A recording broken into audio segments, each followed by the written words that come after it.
In this video, I just want to look at the swatch panel in InDesign. It's similar to Illustrator, but actually has a lot more features that I want to go through. And because it's print, it's more focused on print design, we need to look at the different things we need to understand about ink and obviously relative to the swatches we actually use. So let's actually go through it here. I've set up a little sheet of how to understand the swatches a little bit more and all the different types of swatches we can have in InDesign and the swatch panel. So here's the swatch panel. If you can't find it, it's under Window. This time it's under Color and under Swatches. So we can find it there. It does not have its own link, but obviously it's just under Color.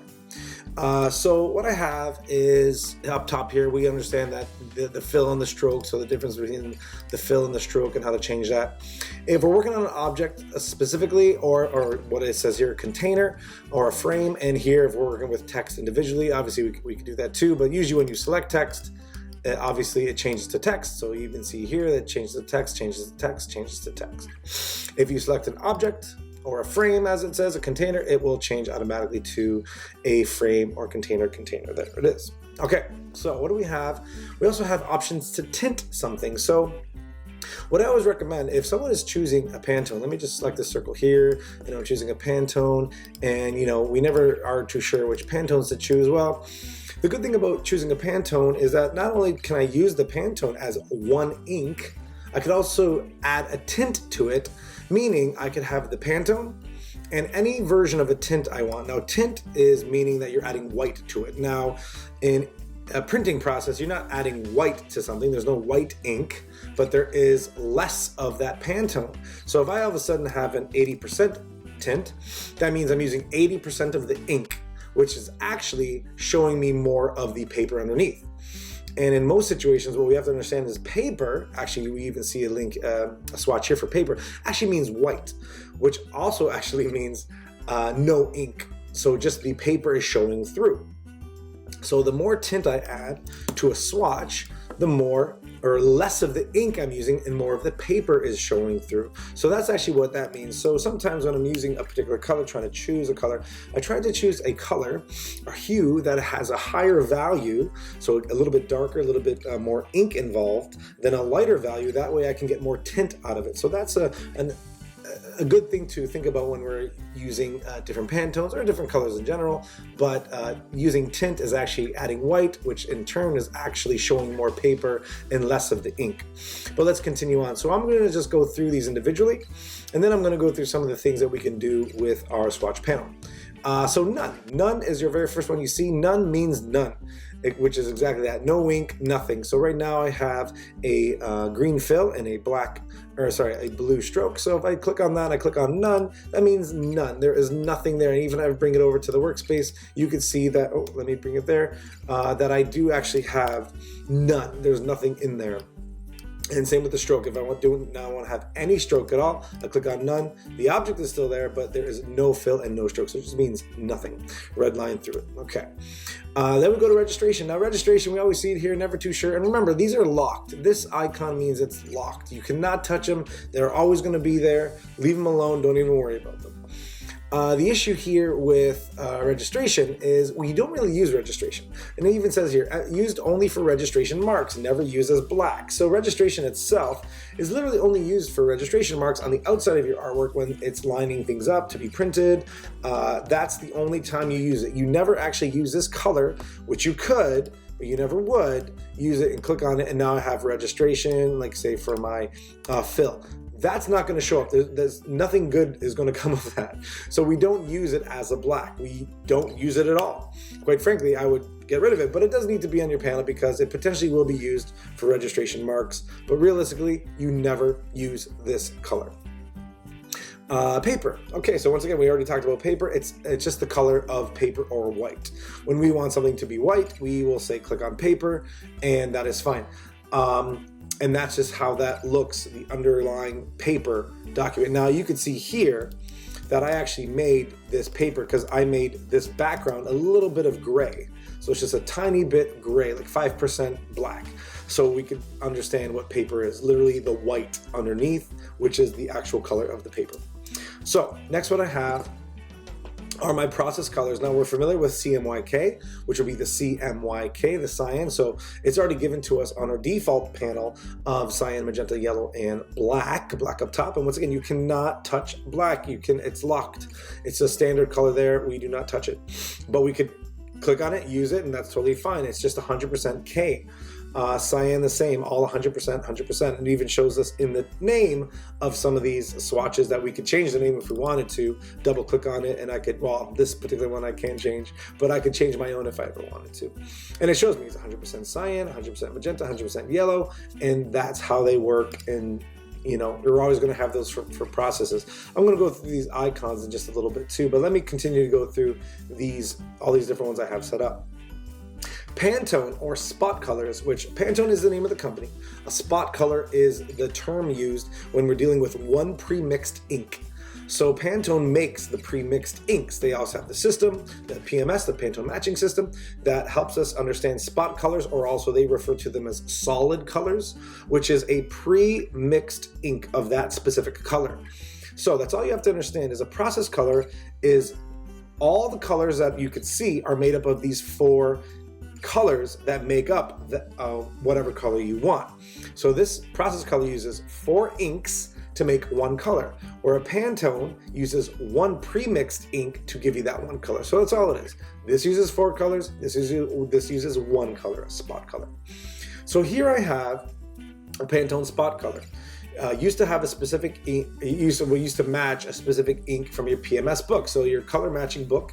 So this color I have right here, that's a Pantone color. So that's the exact color I got from my book. I went on my in my color library on InDesign, which I'm going to show you how to do, and I just found that color, and there it is. And I can apply that color to type, into objects, and whatever I want, and it's one pre-mixed ink that I can use as many times as I want. And once again, just like this, I can add a tint, I can make it a tint, and it's still using that same ink, but just showing a little bit more paper, a little bit less ink. And that's an important one to look at too. The PMS, so this is what happened. I made a duotone image, and I brought it down here. Here's my duotone image. I made it in Photoshop. And in Photoshop, when you make a duotone image, you could actually choose Pantone colors as well. So what I did, when I linked in the image into InDesign, the ink automatically showed up right here. So that is the ink right there. It showed up automatically in my swatch panel. And the thing about this, if I want to delete this color, I can't. It will not let me delete it.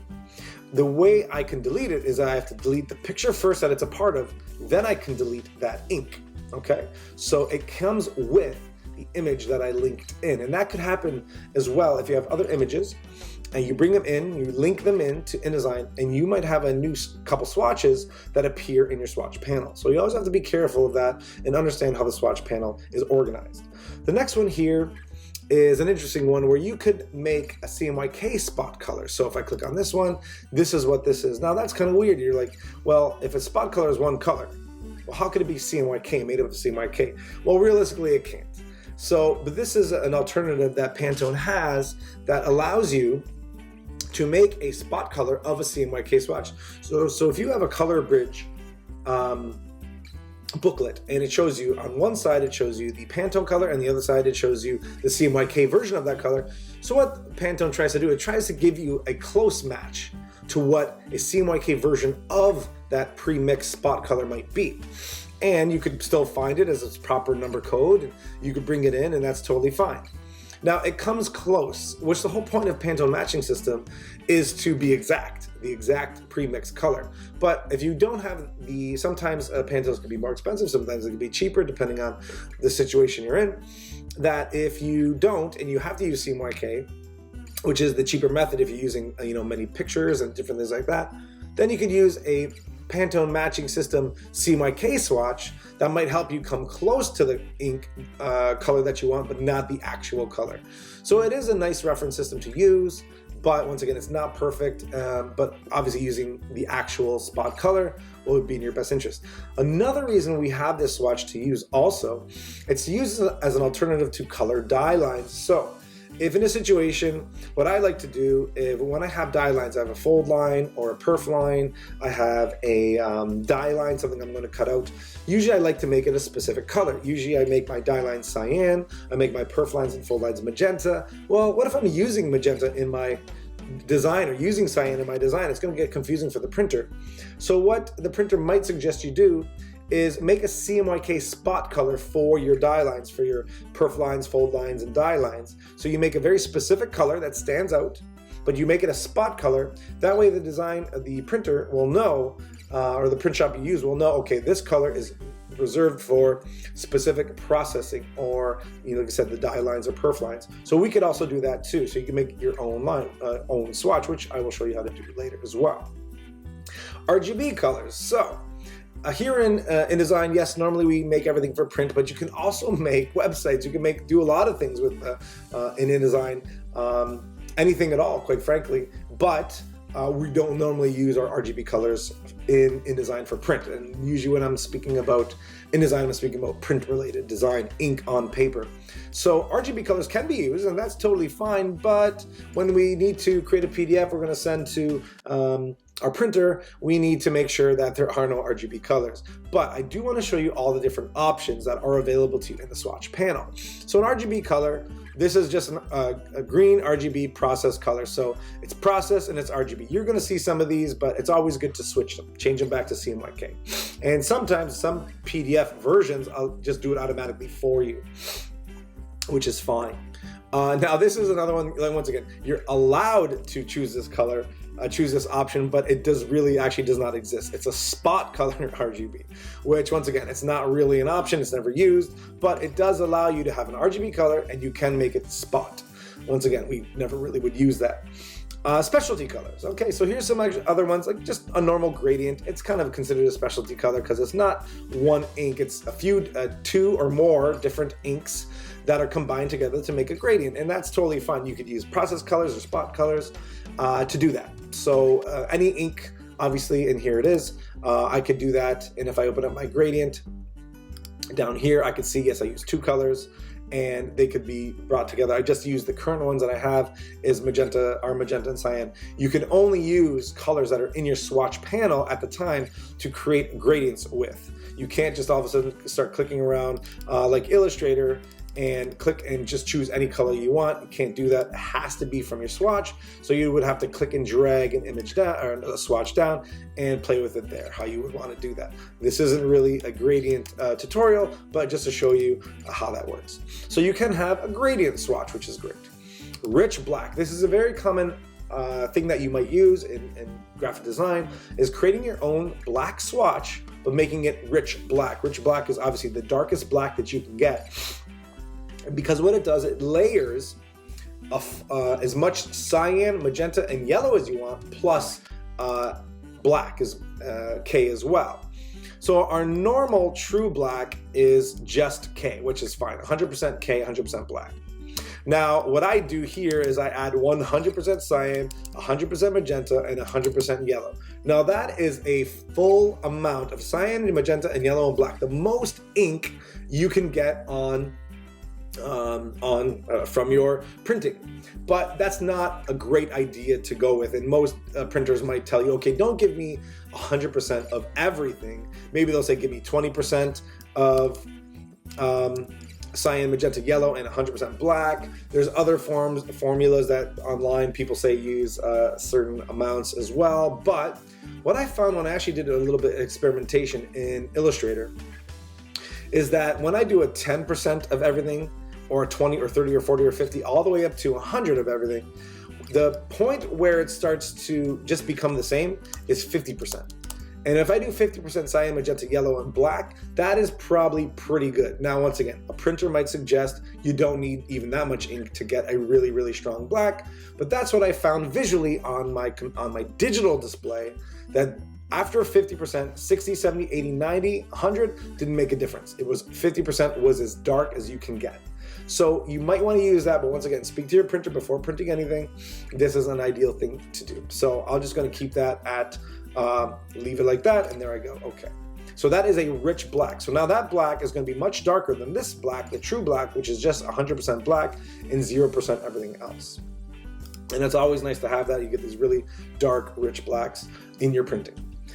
Mixed ink. Okay, so this is a one that is very interesting because what you could do, you could use your predetermined swatches that you already have, or Pantones that you added, and you can actually mix them together as their own ink. So what you're doing, you're making a new color, but you're using the same inks that you already have. So what I've done here, I've actually used these two inks together. So I use my Pantone 246 and 7619C, and I'm just combining those and creating a new color, using percentages of those colors and making a new color. So there's my new color, say, and there it is. That's a pretty great way to make new colors, but still use existing inks. So you're actually not increasing costs of new inks being added or anything like that. Especially if you have a 1-color, 2-color, 3-color job, you probably want to keep it to Pantone colors. And once you start adding in images, like here, or just you have a multiple amount of colors, you bring in CMYK as a 4-color process. Well, even then you could actually make a new mixed ink and add a process color as well, which I'm going to show you in just a little bit. So actually, let's get to the swatch panel now. Now that we understand a majority of our inks here and how they work, let's actually look at the swatch panel here a little bit more. So I already started up here with none, registration, paper, and black, and we have these swatches. Well, what if I want to delete a swatch? Okay, that's actually quite simple to do, but the great thing about InDesign, it doesn't just allow you to delete a swatch. And you actually have to do something first before you can just say you could delete the swatch. So let's pretend I wanted to delete this swatch here. I want to get rid of this Pantone color. Great. So I want to delete it, but what InDesign says is like, yeah, you can delete this swatch, which right now I can't delete this swatch, can I? Let's pick another swatch. I can delete the cyan swatch. So let me get rid of this cyan swatch, and I'm just going to throw it out. And this is the great part about InDesign. It says you can delete the swatch, but you have to change it to something first, because that color is being applied to something right now. Okay, great. So what do you want to change it to? Well, I want to change it to something I have in my swatch panel already, which is right here. I want to change it to the black for some reason. And I'll just say, okay, now my cyan is gone, but and everything that was once cyan on my board is now changed to the color I choose, which is black. Now, obviously, I'm going to undo that, but that is a great way that the swatch panel works in InDesign, where you can delete a swatch, but you have to tell InDesign, well, what do you want to change? The objects that the color was applied to, you have to change it to something else, which is really, really cool. Okay, now let's go through some of these icons, and then I'm going to add in some new swatches and how to change things. So here I have this column of icons. This icon, if you can tell when you zoom into it, it is made of tiny little dots, a little pattern of dots, which means a process color, which is how CMYK, the 4-color process, works. It's made up of tiny little dots, or percentages of the ink, cyan, magenta, yellow, and black, that make up every color that you see that's printed. And then obviously there's just the second one, which is the spot color, which I already mentioned is one pre-mixed ink. So you either have 4 colors put together or 1 ink put together. Or like I just said, 4 inks put together or 1 ink put together for you to for that swatch. The other one you're going to see is the mixed ink, which just shows you that you just took 2 swatches you already have and made a new color or a new ink, but it's not really new ink, it's just a new swatch made up of existing inks you already have. And that's the icon for that. So that's the only things you're ever going to see in that column. In this column, there's 3 things you're going to see. You're either going to see CMYK, which you can see CMYK. So you know that that's a process color. You're either going to see, let me drop down here to RGB, which you're familiar with as well, red, green, blue. So you know it's an RGB color, which is great. And you're also going to see this. This is the swatch panel, or sorry, the PMS, the Pantone swatch color. It actually looks like a color book. And that's the images, the icons you're going to see, either cyan, Pantone, or RGB. And now if we ever want to add some or change them, we could do that as well. So let me actually do that with the RGB, because it's a very common thing for us to do that, change the RGB color. So let's do that. So that's all I have to do is double click on this swatch and look at the swatch options I have. So the swatch name, I could change it to whatever I want, or name with the color value. But once again, name it whatever you want. The color type, is it a process or is it a spot? Okay, that's it. If I want to change it to spot, I change it to spot, but it's not what I want to do. Double click on it again, make it process, and instead of it being color mode, look at all the different things I could do here. HSB, Lab, CMYK, RGB, and then I could also go to any of these matching systems, these color matching systems, which were more common and more familiar with Pantone Plus, which is Pantone, and we could choose solid coated, solid uncoated, whatever paper you happen to be printing on. So for now, I'll just say CMYK, that's all I wanted to do. It's a process color, and here's a CMYK makeup. So from RGB, it goes to CMYK, and this is the new percentage makeup of cyan, magenta, yellow, and black. And I'll just say okay. And now it is proper. It's a process color, and it's CMYK. So that's how to do that. I am gonna undo that because I just wanna keep it like this for now. And there I go, I'm back to kind of normal where I was before. Okay, well that's how I change any swatch. I could just double click on it and look at the things I can do. Now there's certain swatches you can only do so much. So the color type here, I could either make it process or spot. The color mode, I cannot change. I can only, even the lab, I cannot change. I cannot change this swatch. It's already a specific Pantone color, can't do much with it, okay. If I do change it to process, I'll say okay. I'll double click on that again, and that's all I could do is change it back to spot. Okay. Now, if I wanted to make my own, I can go up to my drop down on my swatch panel, new color swatch, and I can do anything I want here. I could change it to any color I want, or sorry, any name I want. I could change it to spot or process, and I can choose anything I want here. In this situation, let me make a new Pantone color. So Pantone solid coated, and if I had my color book, I would actually put in the color I wanted. But in this situation, let's pretend I don't, but keep in mind, you should probably have a color book to get the proper color, because looking on a digital display, these are not the correct colors. They're close, but they're not 100%. That's why the color book exists. Let's just choose this one here, and I can just add it and continue to add more, or I can just say okay, and it'll already add it. So if I just add it, I'll say okay, there it is, I added it, and I could add more, or if I say I'm done, and that's totally fine. Once again, it shows me it's a spot color, and it's a Pantone color. So let me double click on it, and here are a few things I can do. I can go back and change it up.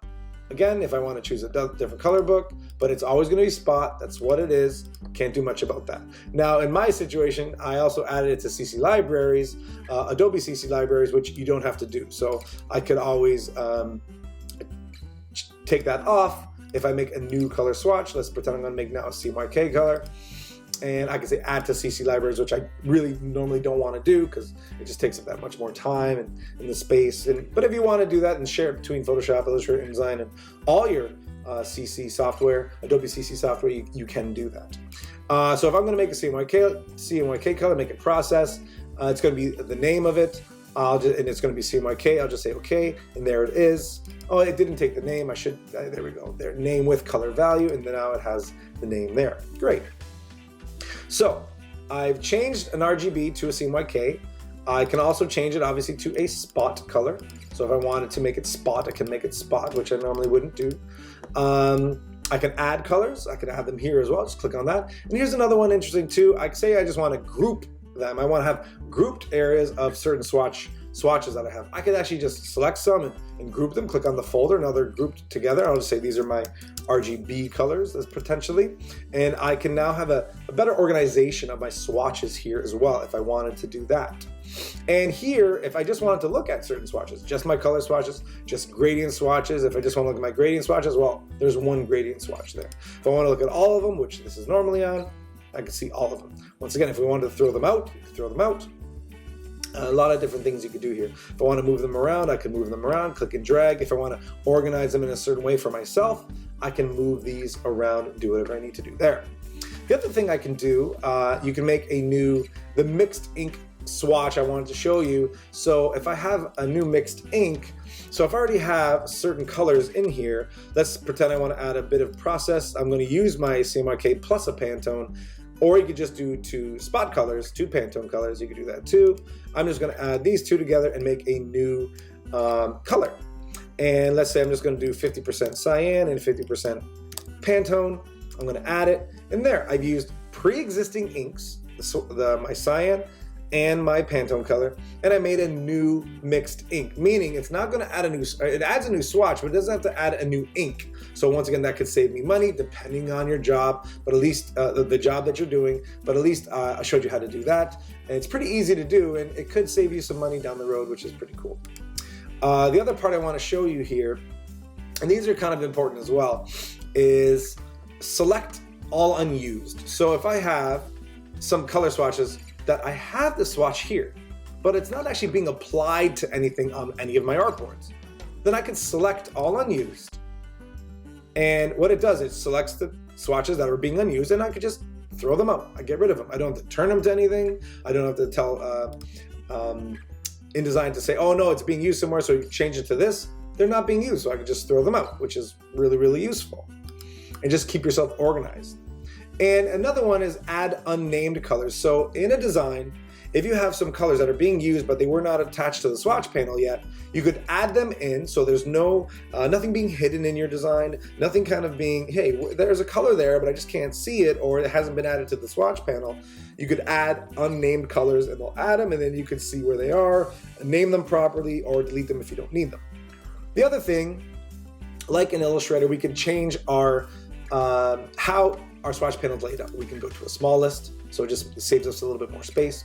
We can go to the classic look of Illustrator 2 and just kind of see the way this looks. And we can go to the large thumbnail as well. But more commonly, what you're going to see here is, you know, I'll even go smallest. Just for myself, I like to see things a little more condensed. And we could look at it this way, which is really, really nice. The good thing about this is you can see the name of it. There's little guessing involved. Even if you roll over, it'll still give you, some information, the tooltip. But in Illustrator, there is a thing called global colors, where once you attach an image, you make a swatch, you make it global. Once it attaches to an image, if that swatch changes, it changes every instance of that color. Where in InDesign, everything's a global color.